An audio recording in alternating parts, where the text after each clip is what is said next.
Okay, welcome to this week's lesson on dynamic balance.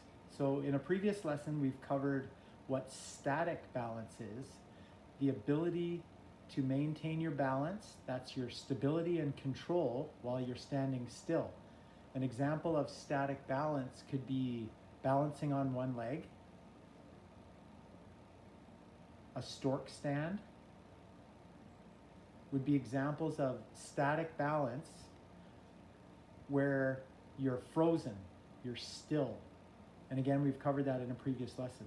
Now, dynamic balance, the ability to maintain your balance while you're moving, maintaining stability and control of your body as you move. Examples are simple. We could have running, hopping, leaping, are all examples of dynamic balance. Riding your bike, riding a skateboard are all good examples of dynamic balance. So this week, we're going to practice some ways to improve your dynamic balance. All right, one of the easy ways to improve your stability and control as you move, or your dynamic balance, is to simply practice. So you can get a rope, you can draw a line on the ground, a piece of tape, whatever you have, a balance beam, to practice moving and maintaining balance. So to make it easy, you can have your arms out and you can simply walk heel to toe. To make it a little more difficult, you can keep your arms down and your head up and go by feel. You can also challenge yourself by jumping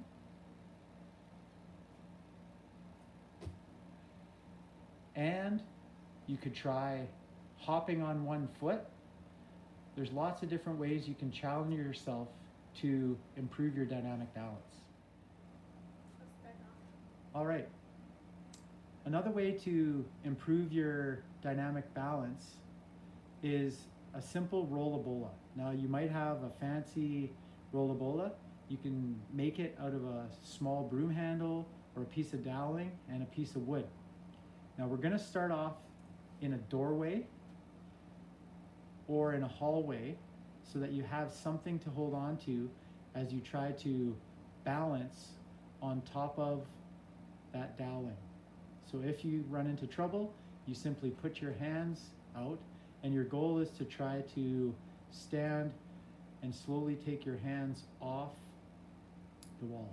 Now you're going to have to be careful, especially with this homemade rollabola, because it doesn't have little guards to catch at the end of each board, which is why we're starting right here.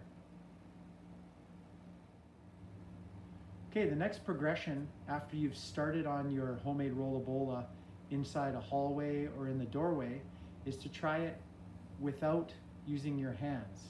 Now, we'd suggest that you do this on a carpet or a mat to begin practicing your stability and control.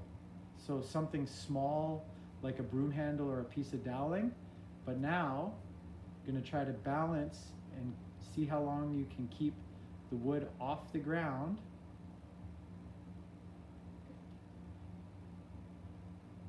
is going to develop that control and stability.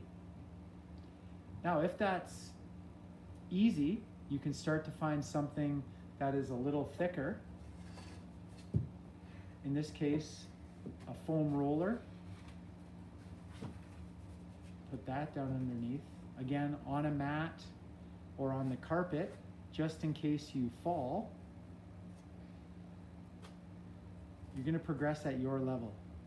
So whatever you're comfortable doing, and you try to keep that sense of stability and control.